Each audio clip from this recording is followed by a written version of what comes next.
Hey everybody, it's free to play Bust, kicking off expedition number 169. Exactly 100 cents. Expedition 69. get your get your crude humor in there for the day. Let's see what shows up here. Interesting little set. Uh, Tryndamere has kind of grown on me since the release of Call of the Mountain. There's so many Leona and what's his name, Aurelian Soul invoke decks that were so good throughout the course of the set. He does have some downfalls against those pools. Leona is pretty good at just shutting him down. Aurelian Soul and the Invokes have access to a lot of obliterates, but kind of what the thing that we try to do with this Tryndamere is just play him on our opponent's turn and then open attack with a giant Tryndamere. He's kind of tough to stop that final blow from coming in. And so it's a decent little set here. This is a good go at Ancient Evil. I don't really like this card pool in itself. A lot of what's happening here is it's got a bit of this like Poro strategy to where it's trying to get the 6 cost dude that gets +1/+1 for every unit that's died. It's trying to do some of this Yeti thing, which I don't think is particularly good. But it's a nice base for a deck, even if we don't really plan on getting a whole lot of Tryndamere things going, like this just control deck theme. Starting with a Lonely Poro and a Trapper with a extremely good piece of top end is pretty good. And so my only problem here is I don't really like starting out with support pools. If this was like pack 2, this is the kind of Tryndamere pack that I'm really looking to jump in on. I'm just not going to start with it here. Kind of same deal with this Maokai. The Terrors from the Deep is the Sea Monsters deck. That's not what we're trying to do here. I would say at least 75% of the time, the only reason we ever draft Maokai is because this card pool has both Blighted Caretaker and Neverglade Collector in it. Just one of the ultra powerful combos in Expedition. Neverglade Collector, in my opinion, being the best card in Shadow Isles. But this pack here is not quite good enough to start with. It's in my opinion, like this Maokai theme is just not good enough to build around. These cards are not ones that we particularly want in any kind of deck. There's no just like build around potential with these 2 cards here. And I really wouldn't want to start with Maokai unless it actually had a Neverglade Collector in it, because we always know that when we're taking Maokai, we're just going to be using it for the support pool. And so that leaves us down here with Mega Keg Swain. That's what we're going to be taking here. We don't get a whole lot of opportunities to draft Swain. He doesn't show up too frequently, and so I think we're going to be happy to just dive in and see what we can get going on with the old Swain. Let me get him pulled up on the site here real quick. I can't remember what updates I've delivered on the site. I know the tier list is up to date. The not set reviews. The initial impressions for expeditions is out there with the tier list. If you haven't gotten up to date on the 111 patch, and then the expedition helper is up to date with the release of the new patch, and so. If you're not familiar with the Expedition Helper, it has all of the cards that live in each of the card pools. So we're just going to roll down to Mega Keg Swain and see what lives here. Kind of the Swain is just a build around champion. We don't necessarily have to build around him. Since he's just pretty good on his own. If he ever gets a hit in, it's just a pretty big hit. But in general, I do like to actually build around Swain. The great ways that we have to actually flip Swain are Death Lotus. Death Lotus is incredibly good at it. Just usually dropping between like 4 and 6 damage on a big collection of units. Swain's epics are extremely good in the Bloodseeker and the Flame Leviathan. Flame Leviathan it's a World of Warcraft thing, just a little Leviathan here. And then, kind of the way that this goes is it does have a lot of these self-damage themes between the Imperial Demolitionist, the Crimson Disciple. We generally call this a Battle Scars kind of theme, to where you're trying to get some kind of bonus from self-damage. And so in general, really looking to be pulling things off with with Demolitionist. Nox and Fervor typically does 6 damage to your units and almost instantly flips your Swain. Also, a great little bit of reach, and then Crimson Disciple is kind of the big early game take some damage, deal stuff kind of unit. It is just kind of a self-damage build around here. We will, if we're going to follow this theme, we are going to be searching for 3 Swains. We'll have to see what shows up in Pack 2 here. And this also, it pairs with Gangplank and Mega Keg, which I don't think plays off too well. The keg side of Gangplank is a bunch of powder keg cards, and you typically want to be using AoEs with the powder kegs. Powder kegs are what make your effects deal 1 more damage, and just dealing 1 more damage with a Death's Hand or a I should slow my roll when I say 1 more damage with Death Lotus because that's pretty big. But there's not a whole lot of cards within Swain that I think play well with the keg theme. I tend to want to pair my Gangplanks with Piltover if we're going to be fully building around the kegs. But nonetheless, we're taking the Swain. Let's see what we get offered up with him. Interesting little set. Twisted Fate's always just good. He's just a high quality unit. There's no 2 ways around that. He's just one of the great utility champions in the game. He's great to build around. You always get some kind of great value out of one of the cards, and his flip is pretty powerful, and it's just doing stuff that you want to be doing anyways. We're always pretty happy to be drawing cards. And this is a pretty reasonable set to start with if we still plan on just building around Swain. Twisted Fate does pair well with Swain. Swain likes AoEs. The slot bot I've used to be pretty high on. I wouldn't say it was like a top tier card, but it was above average. But now with Sunburst and Hush running around, I think slot bot's just extremely unreliable. Over here, this Jinx pretty decent as well. I am pretty high on these cycling cards, just whether or not it's you have something like a card generation, like if we're going to have a way to generate puff caps, or if we're going to have a way to generate gems, being able to get some extra value out of these things is always great. But the price is right for these to just cycle for card quality as well. So this is a pretty reasonable set. And down here with this Nocturne, I feel like this is like the least synergistic between our choices here. I think if we went with this, we would just kind of be like all in, hoping for building a Nightfall deck, but I don't really want to be playing Nocturne without access to Targon. And so I think this is a pretty easy skip here. And so it's got to come down to either the Twisted Fate or the Jinx. It's kind of interesting because we can just kind of pivot to Scrap Heap. Scrap Heap being this just kind of discard theme. It does want to pair with Noxus, but it typically pairs with Draven. Or we could just go in on this just all-around utility Twisted Fate, and I believe that's what I want to do here. It's just having like the AoEs and the all-around just utility from this Twisted Fate is going to be pretty good. We can just kind of ignore the rest of the cards in Bilgewater, look to really just pick up some high-quality cards, and then just fully focus on getting our Swain flipped is how I think we want to approach this. To talk about first to the draw for a moment, just in the event that we do want to pivot away from Swain. Where are you at, Twisted Fate? First to the draw. There's a couple of decks that come out of this. The main ones being, I just call it kind of like the one-drops deck, where we're looking to just flood the board with cards every turn. We don't really care about the quality of cards. We care about the quantity of cards that we're getting on the board. There are a lot of good one-drops here in the Butcher, in the Pole Shark, Shell Shocker, and then we're looking to just hit plunders on every attack, and then replenish our hand with Black Market Merchant and Pilfered Goods.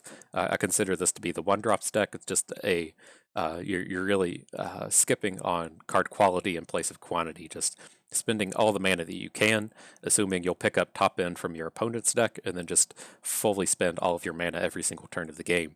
And then kind of deck number 2 here is Sea Monsters, which is it's pretty reasonable. I think I prefer to be a little bit more aggressive with my Sea Monsters these days, and actually include a few of the what's this called?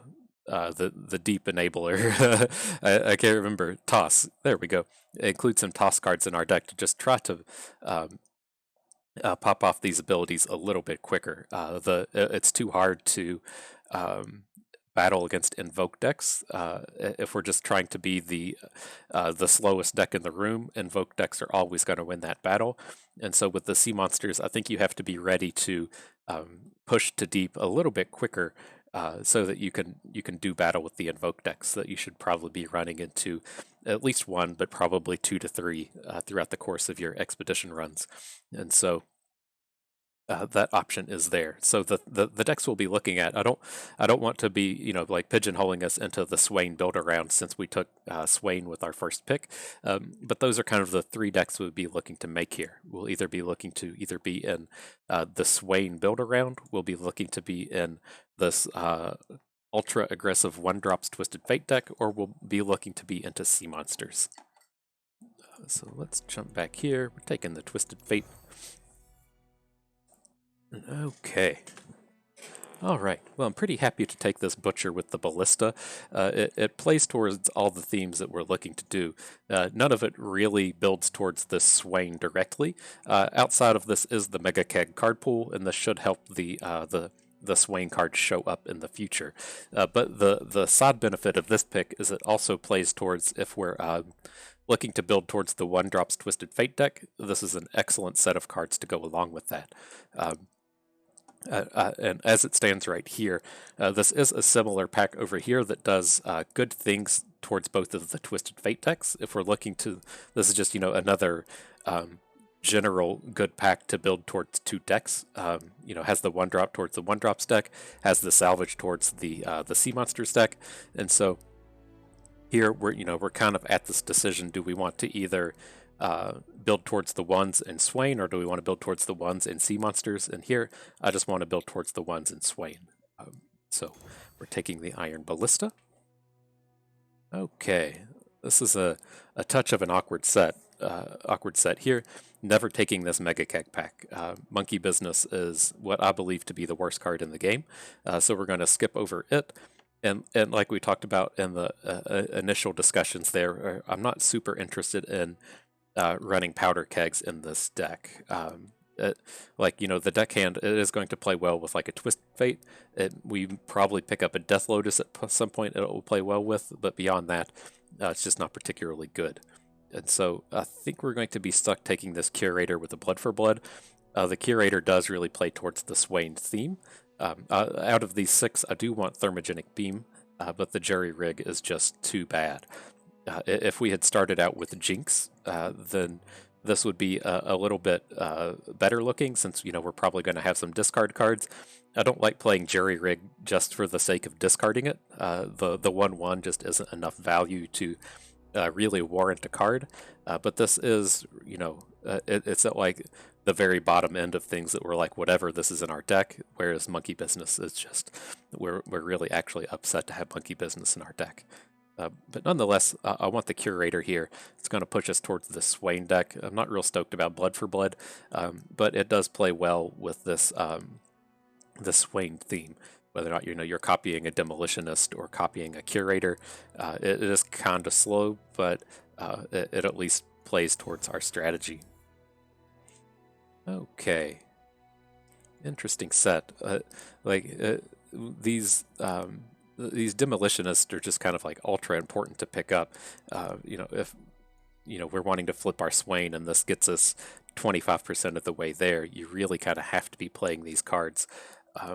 This is kind of an awkward set. Like, I would love to have Guillotine, I'd love to have Pull Shark, and I'd love to have Demolitionist, but all of these pools come with a weaker card to go along with them. I think out of like the weak cards here, the more powder is going to be the worst one. And I think here, when we're still at this like early stage of the game, we need to just be picking up this Demolitionist. I do actually really like Coral Creatures in this kind of deck. He's a dude that comes down. He, sort of just pseudo costs 1 mana. He puts the card in our hand, and then he can eat an ability from like the Demolitionist, not die, and still get some value. Like he doesn't do like one thing very well. He does, a lot of medium things really good. It's pretty easy to get your 1 mana's of value out of this card. But I think at this stage of the run, we need to be picking up the build-arounds, even though we aren't really excited about having multiple Blood for Bloods here. Okay. All right, this is a pretty easy city breaker.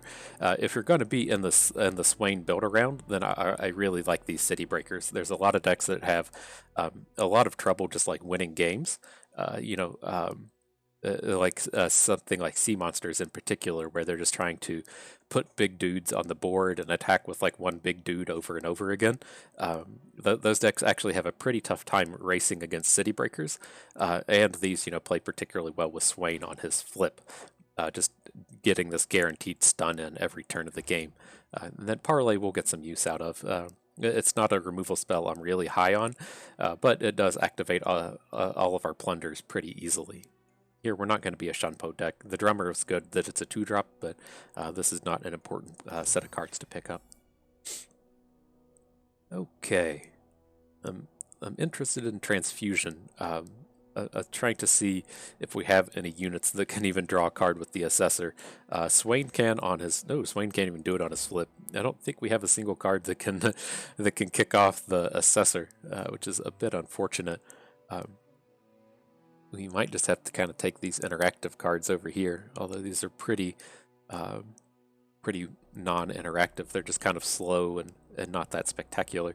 I think I just want to take the Transfusion, and then hopefully we'll find ourselves in a spot to where we can draw 1 card off of the Assessor.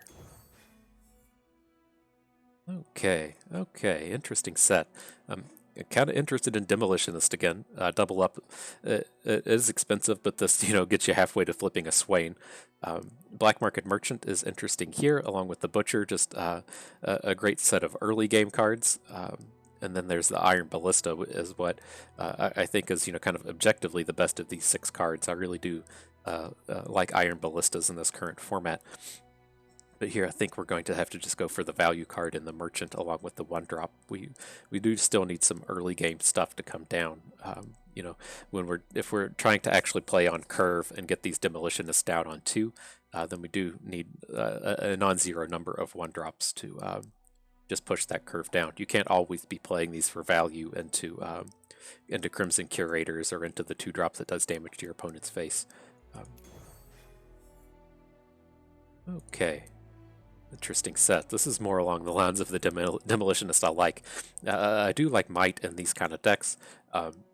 If we pick up a second Curator, it's really easy to just get some kind of beefy dudes off of these Curates, and it's pretty easy for us to pick up bigger, just like 5-attack units that slam into our opponent's 1-drops, and so Might always helps close out the games. What do we have that we can draw with Zap?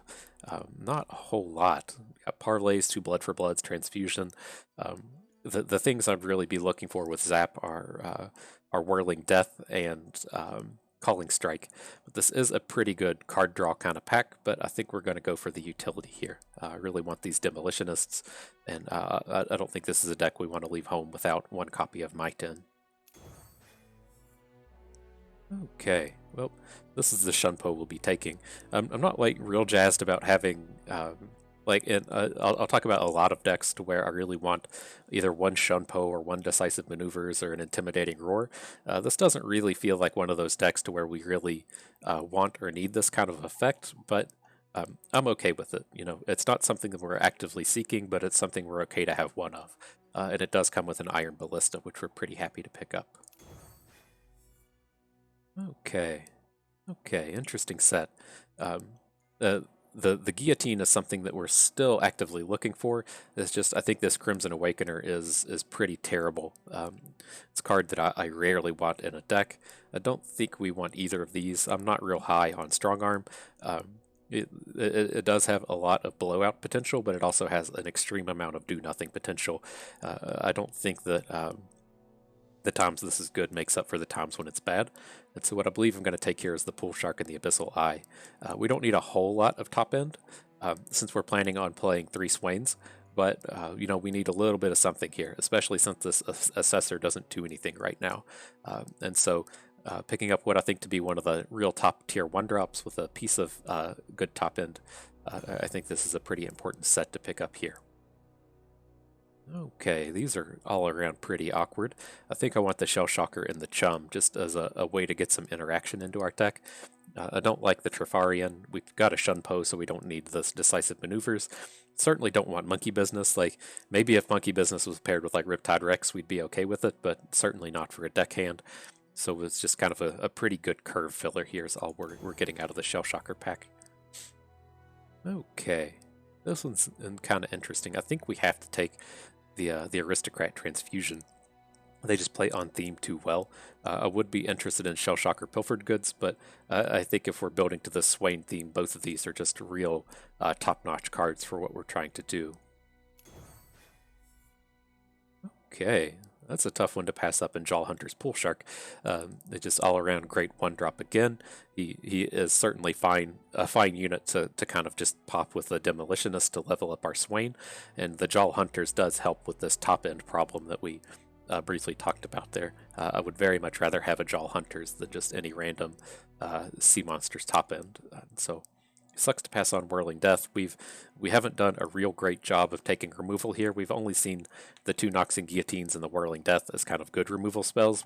We passed on the Death Hand or whatever the 2 damage thing is. I don't think it's particularly good, but you know, this might be one of these things that we end up regretting, where we've passed on the 2 Guillotines, which I think was fine. This is a pretty high quality Whirling Death with this Legion Drummer, but I'm gonna let it go.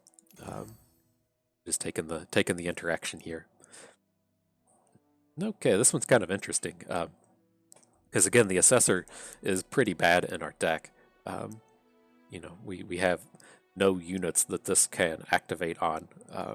I mean, we can do things. We can, like, transfusion a unit, have it survive combat, and then play the Assessor afterwards to pick up a card.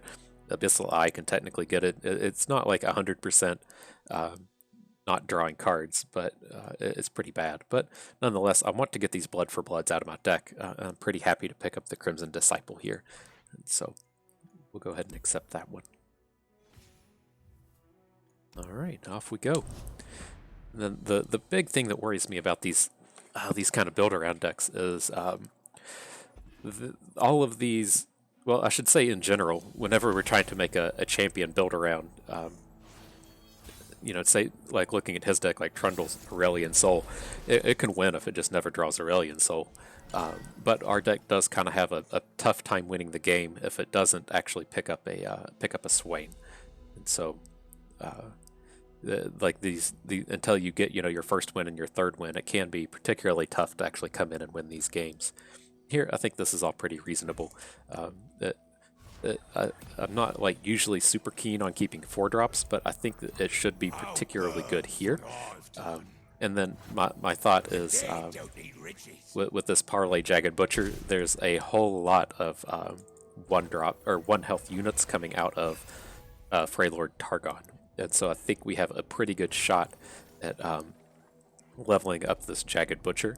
Looks like it's not going to be the case here, but I think against this deck we're pretty okay to just go ahead and add our Butcher. You know, it sucks to miss out on +1/+1, but that's what happened. And then we'll see if we can't get a good Ballista Parlay turn next turn.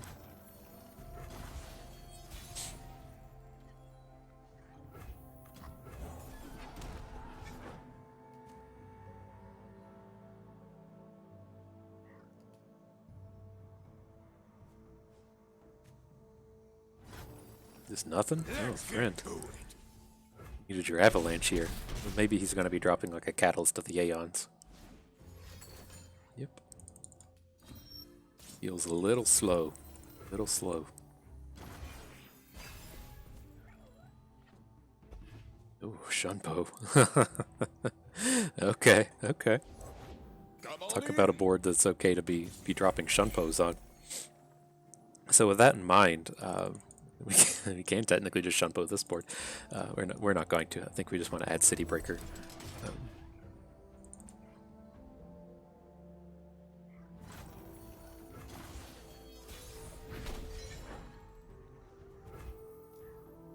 Okay, yeah, I don't think we can get ultra greedy here, but nonetheless, he can get you know, the one good block, and then we kind of have the choice if we want to just slam in an additional 4 damage, or I think what we'll end up doing is just trying to pick up some value with the merchant and the pole shark. Treasures of the ages for a price. This little pickup, sure. Gotta play through all the damage this game. A game. Go on then. Okay, well, let's bank this. I don't want to like super overcommit into this board.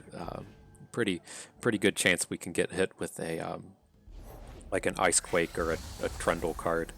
I don't have a better name for it. Whatever. Ice Quake is Trundle card. I meant Avalanche. But here, let's just go ahead and drop this unit out. Then I'm fine to play Blood for Blood so we don't lose it, and then get a Demolitionist down as well. We're gonna get this Shunpo off eventually. Okay, we can eat this damage.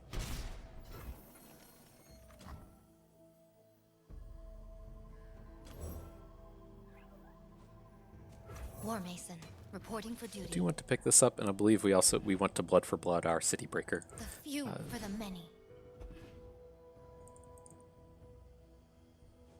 Maybe not. Maybe we want to do we ever just Blood for Blood Pole Shark here?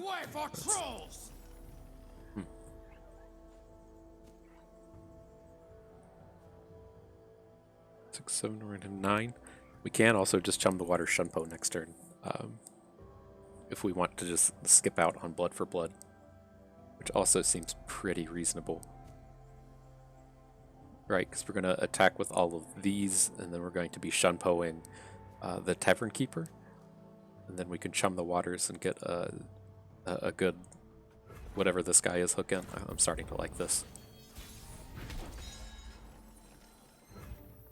Time to get rich.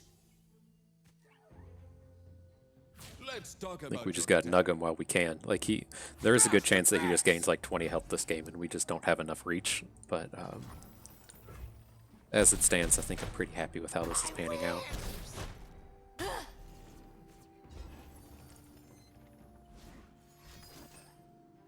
Okay. Or, I mean, option number 2.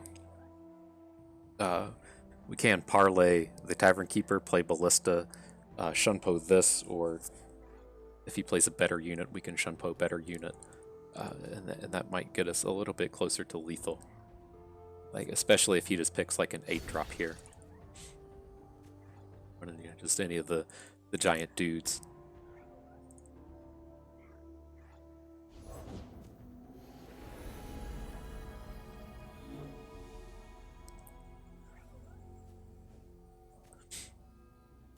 Mind and A little scary.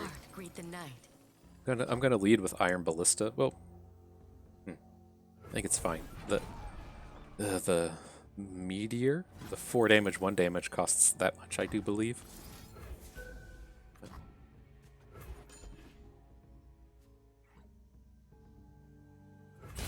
As it stands, I think we're pretty okay with this Shunpo line here. So it's kind of strange that he might have over-greeded with his invokes there. Shining softly. Probably needs to really add something to the board right now. Yeah, well. Let's get to it. Meet Snow Sunder. He has to have something, right?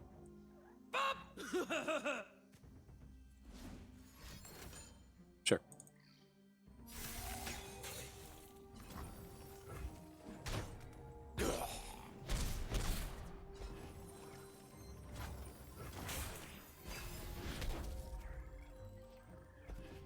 Right, not a bad pickup. Turns out picking up some card draw when you're when you're down to no cards in your hand can be pretty good. This is an awkward pickup.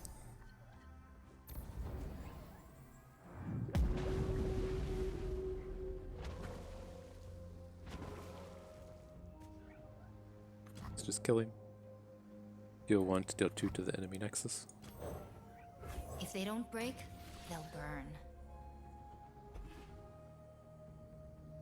Can have some more lifesteal here, but good chance this just wins the game.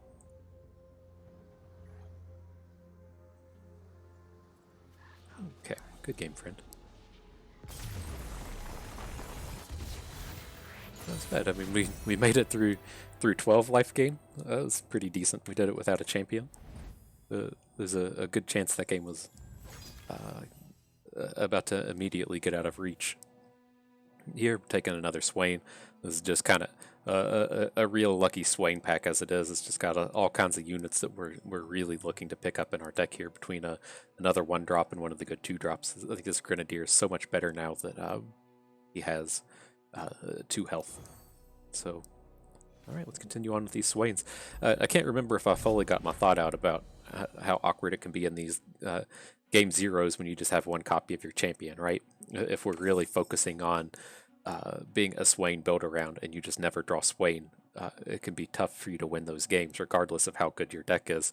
I think there's a lot of decks to where, you know, I think the way that they should be panning out is it's extremely hard for them to win at the 0, 1, and 2 wins, and then once you get your 3rd win, it should be extremely good at just hitting 7 wins. But here, it's a touch awkward. I think we want to do something like this.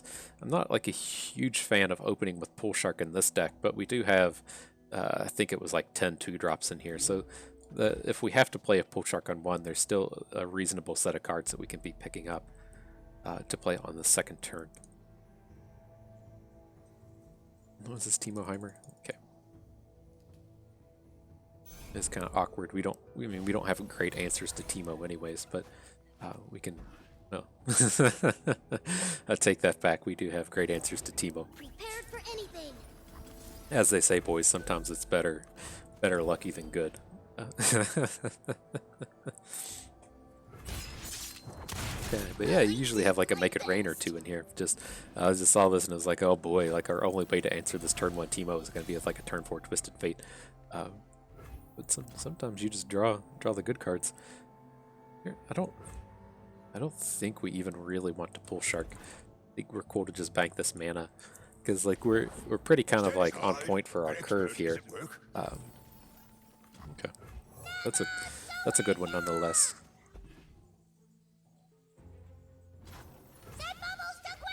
You typically just have to trade here unless you have a like a removal spell in hand. Otherwise, this guy just sits here and doesn't do anything.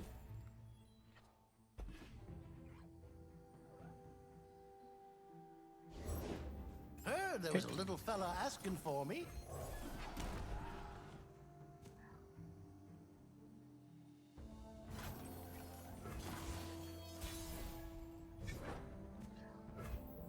All right. Here, I think we want to pull Shark Aristocrat, and then we have Might back up to power through one of his units. As it stands, you know, he wants to line this up with our Ballista and then not block with Puffcat Peddler. It seems like with him banking 4 mana, he might have a Static Shock here, which is kind of whatever. Oh, just Mystic Shot, fantastic. Okay. There they go. And I'm willing to let this go wrong enough. It's very clear that we have a combat trick here, and then if he just wants to spend a second Mystic Shot, if he's got it, he's got it. But it's pretty tough for him to have a second one here after he's already played the first. Cool. Should have played the Trail before he blocked. It's a burst, you can do that. I guess you can still technically just pull this back, but.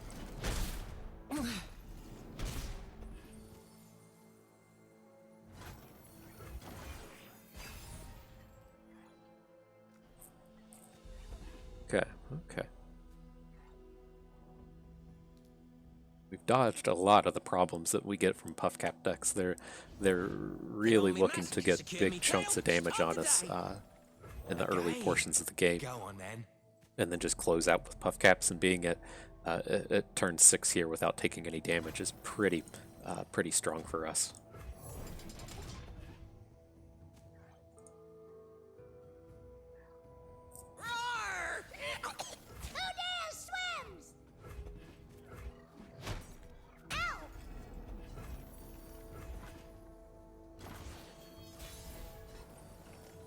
Okay, let's see what happens here. You know, I kind of had in my head that we were just going to be playing Twisted Fate. Maybe that's what we should still be doing. I don't really want to lose out on any of this value here.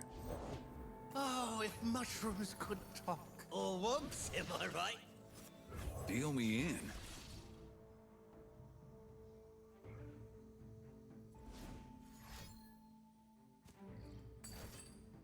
Okay. I'm a peak. Works for us. You know what we're getting ourselves into now. I'm going to attack with both. If he wants to just take 3 to the face, I'm pretty happy with it. I assume that he's probably going to just have to block to prevent the damage and take the trade. And so we want to get both of these in. More than happy with him, though, if he wants to take a value block at this stage of the game. Pretty powerful spot now. The things we'll run into with this Jal Hunters is that if he, just plays an expensive card here, like if he, say, plays like Chief Mechanist Zevi, and then we're able to just hook it, it's just such a bad spot for him. Don't ask where it's from, ask how much. Alright, we're not going to shady character. For the Empire. Let's put together a big open attack. For the This glory game should of be Noxus. pretty locked up for us. Fresh is worth at least twice as much.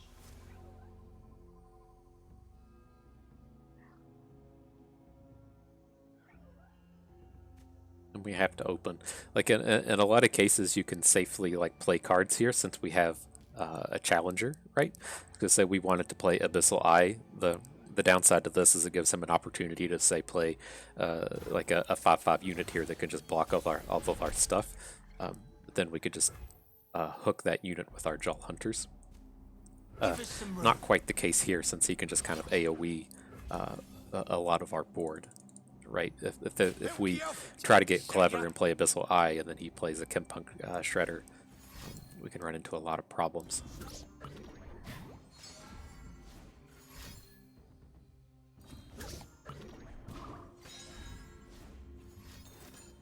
Okay, not the world's best sequencing, but but sure.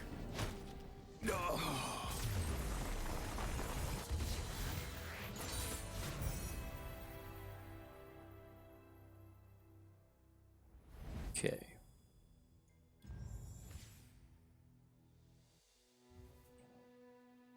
Let's see here. Man, let's see. I need somebody to explain the Elixir of Wrath to me. I am like 100% certain that Elixir of Wrath does not exist in any of the card pools, but it keeps showing up in the trade picks.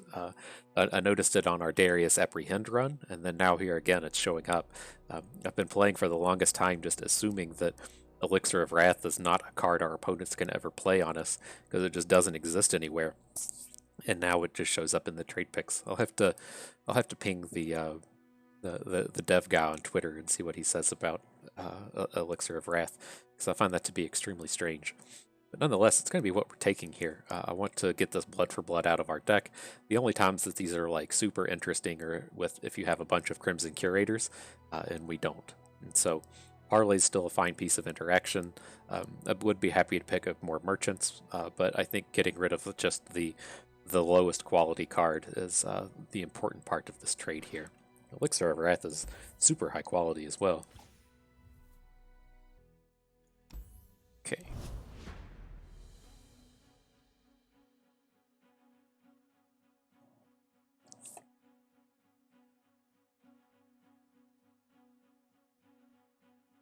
Oh god. Oh god, shit's happening. Okay. I think we're alright. Alright, we can't keep any of this though. It's unfortunate. The first Swain we've seen this run. He's back. He's back. He's not. He's determined to come down, get us up to 3 wins. So awkward. I'd love to get this out of our deck. Only a fool would enter battle unprepared. Lunari, rise! Like, we could have parlayed this and it would have, like, perhaps been, excuse me, a good deal. It's just, number one, I think we might be able to find a higher value unit to pop with this, and then... These jewels are more than mere trinkets. My turn.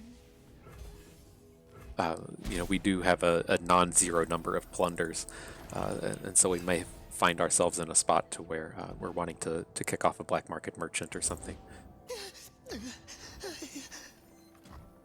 Let's see how this curator goes. I'm not really intending on blocking with it unless he drops down to 1 mana. Pretty okay with it now. He's probably just going to hit with his elusive, which is more than okay with me. Can't do that in combat, friend. I'll let you do that. I just assume that whenever something's moved forward, the combat has started. It's the magician in me finding trouble with this game. Here, okay, that's fine. Now I'm happy to drop this parlay. It makes our attack a little less obvious. What we're about to slam in here. If we,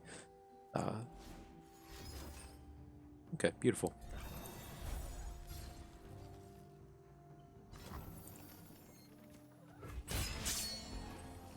I think we still have a good attack. You know, we should be able to, maybe we just attack with these 2. It's nothing personal. I'm okay to make this trade onto the Dustbringer. It should be pretty obvious that we're about to drop a transfusion somewhere. Then he doesn't have the mana to really combat this.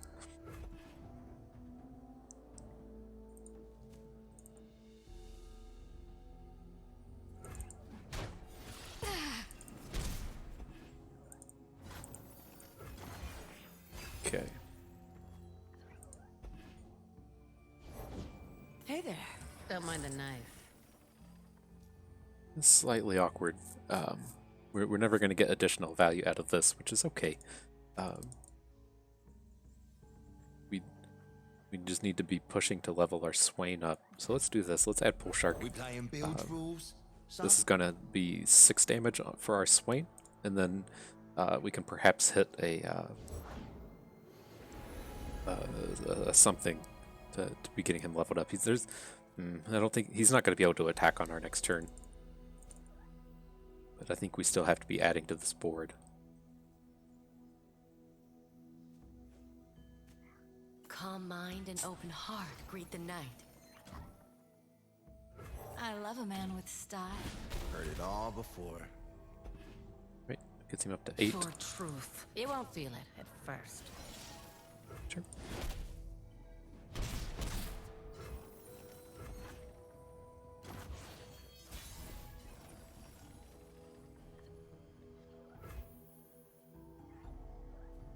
Okay, I think this is our next reasonable line here. We need to combat his board a little bit.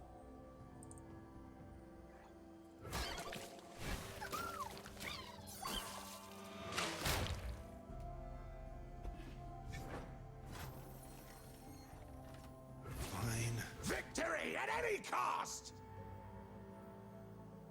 How much do we care about this? Like, if he has a Pale Cascade to boost up his Shadestalker, we're actually pretty okay with it trading with our Crimson Awakener, but it is not good for us if this Shadestalker actually wins the combat. Whatever. So I think we're wanting to do like this.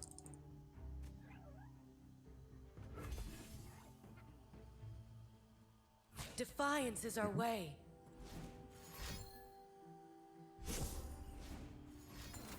Yeah.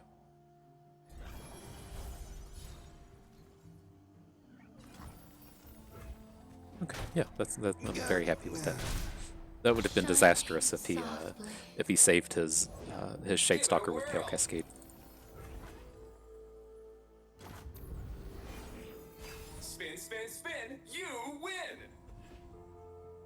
Much better spot, much better.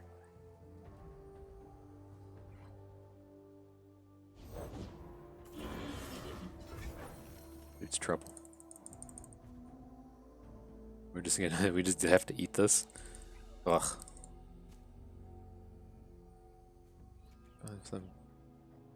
We don't really have a lot we can be putting in front of it. Let's see what we draw first.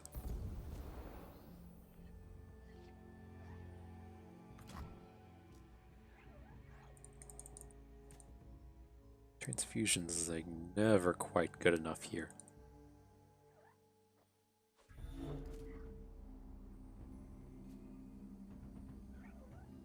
8. We kinda, yeah, we have to just get a unit down.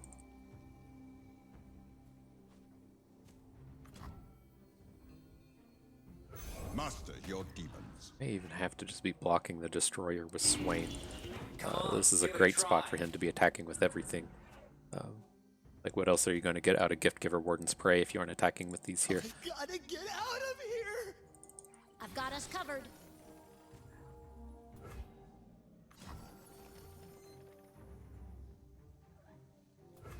How greedy do we want to get? We can fall to 1. Are we willing to accept that we can just dot a Pale Cascade? He's already played 2. There's no Bilgewater tricks. We could have a Shadow Isles one. I think I'm okay with that. Patience is a tactic. How tedious. Where you going? Okay, I'm fine with this. If he has Pale Cascade, he wins. That's okay. But I don't think we ever win if we lose our Swain. Strange glow. Got something. Warning shot. Sure. Okay. It was a risk we were willing to take. Again, like we could have blocked his big dude with Swain, but then I just don't think we win. I think we have to be like picking up a oh, what's he called? Like a demolitionist and getting a flipped Swain and moving in that way. But here, oh, fantastic! We can get rid of the assessor and pick up a demolitionist. Beautiful. You could see this card was just pure garbage in our deck.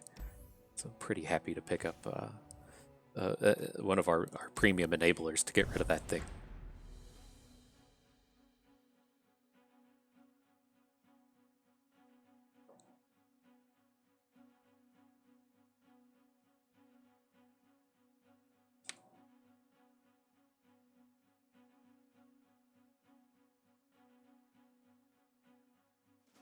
Yeah, but I mean, this has come together pretty reasonably. Let's see if we get knocked out of the run as soon as I say that. But I would like to have like an Oxen Guillotine. I'd like to have another City Breaker, and I'd like to have another Jaw Hunters.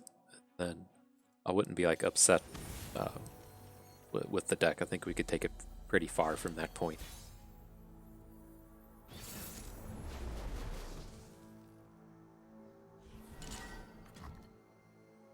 Okay. And again, are we willing to just keep Swain because he's so important to our deck? I think we are. This is a reasonable start. Bull Shark again is kind of an awkward one, but we do have a lot of like we're not losing anything if this doesn't hit. We're just kind of winning if it does.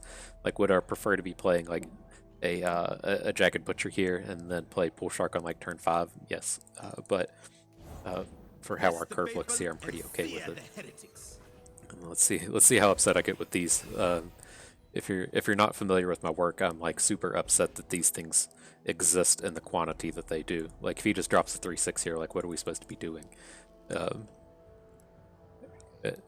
Devotion to battle. It's I think these cards should be extremely much harder to find than they currently are.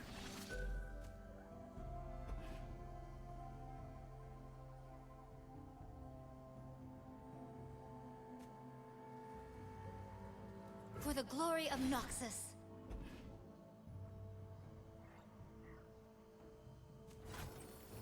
Okay.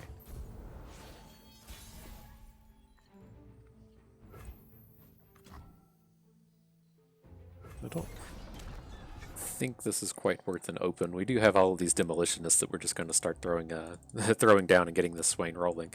But if he didn't have like the 3/6 last turn, there's a lot of cards. I mean, he could have just been stalling on it, but there's a lot of cards that that they want to play that just don't combat well with what we're adding to the board. Invisible Sure. to the ignorant.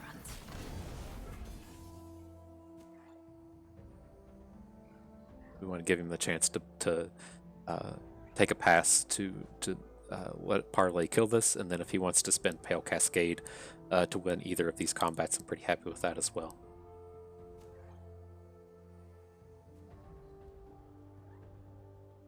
Hide no longer.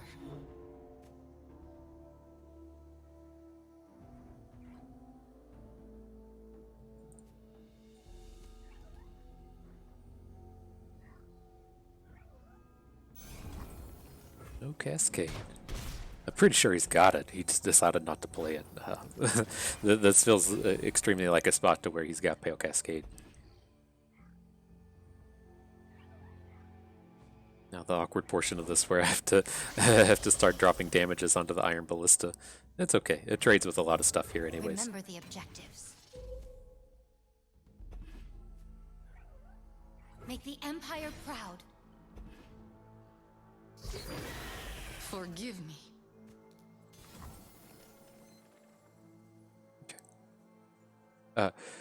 Well, are we willing to transfusion into this? I don't quite think so. We do get an extra damage in next turn if we save the transfusion.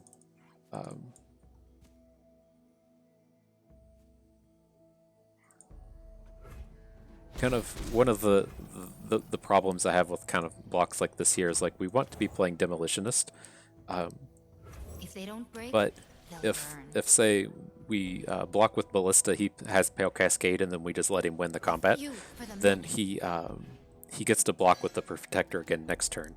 If it comes to him actually blocking with the White Flame Protector and winning combat, I at least want to be getting some of these side units in for additional points of damage.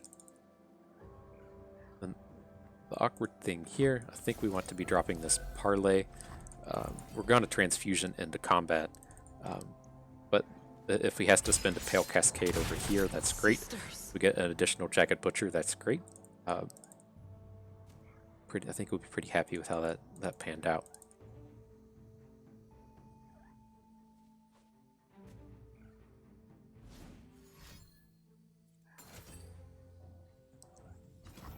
That does not seem like what you want to be doing in this space.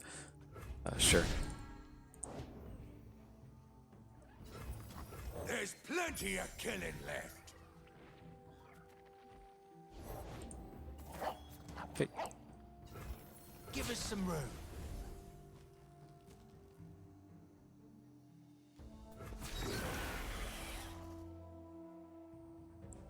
The guilty were banned. Okay, so we can't lethal him with the transfusion, so we'll have to see if we can't try to win this combat against the Protector.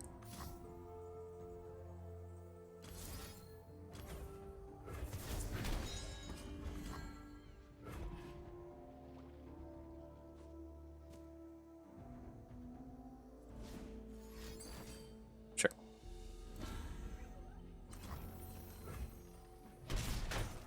duty. Duty. Cool. Yeah, it seems like a pretty reasonable spot for us to be in. If all he has for the turn is a Zenith Blade and a combat trick, then it's leading us to getting a pretty big open attack on him. Especially if he spends any mana here. Even if he doesn't, like if his play is to Sunburst our Swain. Oh, we can. Our Swain's gonna be flipped.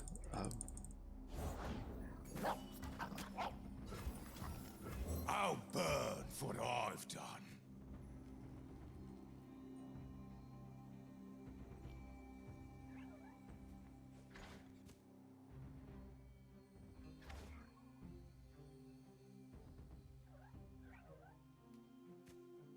Oh, this is pretty easy from our side of the board. We're gonna add Swain and we're gonna attack. I think he's trying to decide if he wants to Zenith Blade something. I have to imagine if he had any units he could have been playing, he would have added them in the previous turn. Ill met by moonlight. Sure.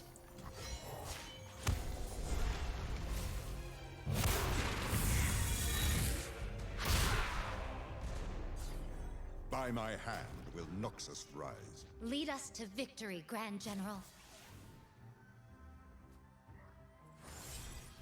Face your heretic!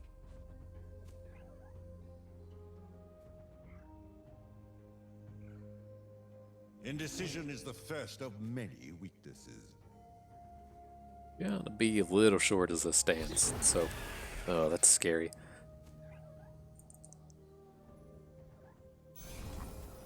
Okay. We can't just run our Swain into this. It's too easy for us to draw a stun card. Especially if we're able to stun this. As it stands, he can't block our Swain. A new moon upon you, Bloom Tender.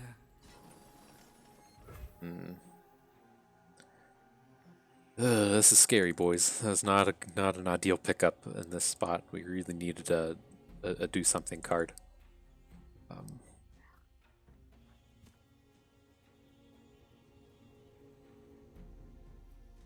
Can we ever just like attack with everything that isn't Swain? Like he has to block one thing, which puts his protector in a good spot. I think we have to add Bull Shark. Go on, then. See what he does, and then that gives us potential to either attack with everything or just pass. Get a Zenith and a Dusk Petal. I don't care if like Swain attacks this and bounces. I care if Swain attacks this and loses. But as it stands here, I think we just have to get these attacks in. Watch this. It's not ideal, but Meet destiny! You leave me no recourse. get us in a spot to where we can win with the Demolitionist. No giving up.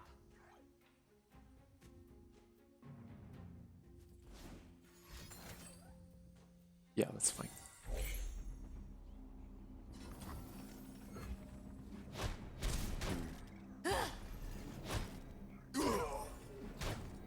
Scratched. Maybe. Yeah, in hindsight, that attack wasn't as great as I thought it was going to be. We had too many one-attack units in there. It's tough though. Like, I don't know if we like ever win just passing.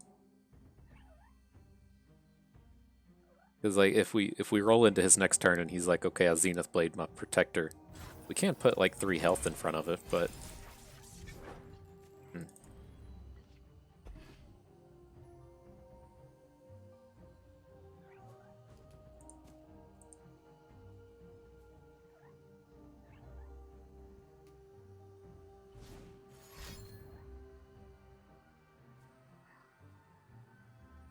The slot bot was a big pickup.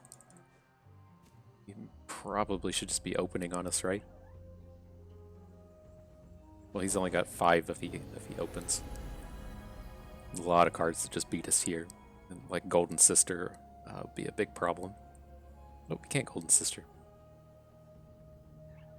Bask in her radiant blessing.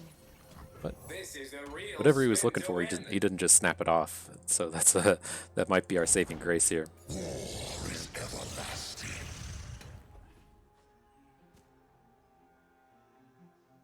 So I think we're at Demolitionist or bust here. So let's see. City Breaker could also City Breaker is a turn too slow. Oh, he's got another Zenith Blade. Okay, we're just done for.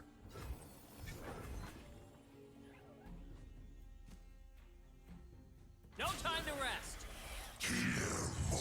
This is for 5. This is This doesn't matter. You win. Fine. Okay, those are our best blocks.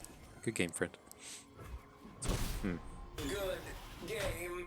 No, please. Perhaps could have played this one a little differently, but that I don't know. That's real tough with that previous turn. Like I just don't see how we ever win a game passing, so that's rough. But nonetheless, this is the Swain deck. It's still what I consider to be where you at? Tier 3. Like if you go in the tier lists, um, we can kind of like pick up a Swain deck to where, maybe we have a couple of epics and maybe like a second curator.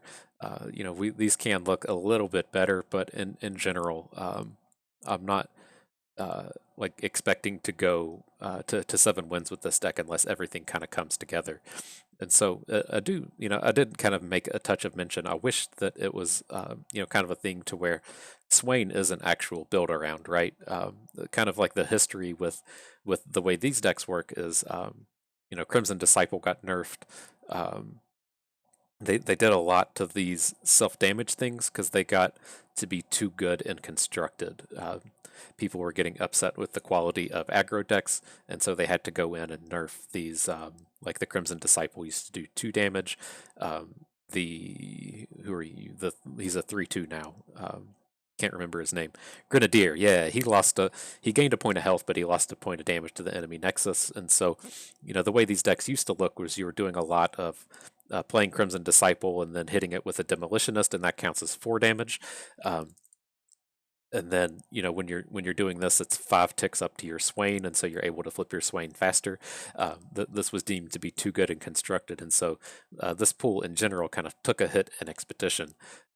And so it's kind of like a double whammy to Swain because as I mentioned a couple times, how I really feel with these kind of Swain build around decks or just in general with champions like Swain or champions like Yasuo, to where in game when you have 1 Swain in your deck and 2 Swains in your deck is pretty weak. And then I think, if you're able to get to a 3rd win and pick up your 3rd Swain, I think your deck should just be an all-star that's an easy, face rolling 7. And I think, the real challenge with these decks should be at the beginning of the run. Like losing at this place where we did, I think, we should have been like right on the cusp of having a stellar deck, and then this is kind of the break point to where you either have a deck that just the face rolls to 7 or a deck that just loses here.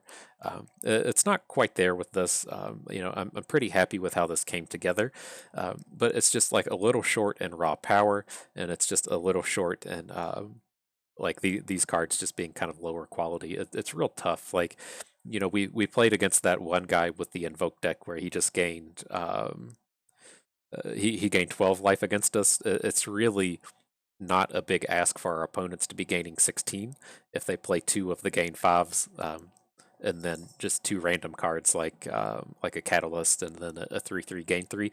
It's not really tough for our opponents to be gaining 16 health, and that is extremely tough for these decks to actually be winning. And so I don't feel like Swain's in like a spectacular spot in this stage of the game. I think he was much better before Call of the Mountain came out, but I think he is still in this tier 3 space to where if we had picked up a say like a Leviathan and a whatever the new Basilisk thing is that can kind of kill our opponent's units, and then if we say had those 2. We picked up another Swain in our 3rd pick, and then we had like a, say like 1 Whirling Death and 1 Nux and Guillotine.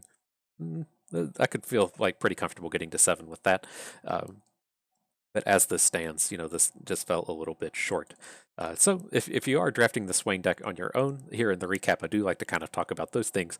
The big things that I feel you should be looking for in the Swain deck are the Demolitionist, the Disciple, and the Grenadier, and the Aristocrat. This big cycle of 2 drops is just ultra important in, A, getting on board, and then B, leveling up your Swain.